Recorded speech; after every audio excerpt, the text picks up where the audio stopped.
Yo guys, this is SL-566 in bulb type and LG-007 in the LED type. It's a magnificent indicator for trailers. You can put it on the side of the trailers. It shows the length of the trailer. It's fitted like this. It has the bulb fitment here. This is the LED fitment. I will now switch on this lamp to show how it works.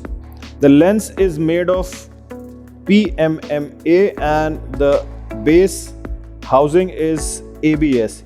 You can see it is a nice lamp with 6 SMDs, and here we have a reflex reflector.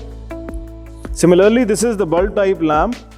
The make and the brand is Bajato, which you can trust for good quality automotive lighting.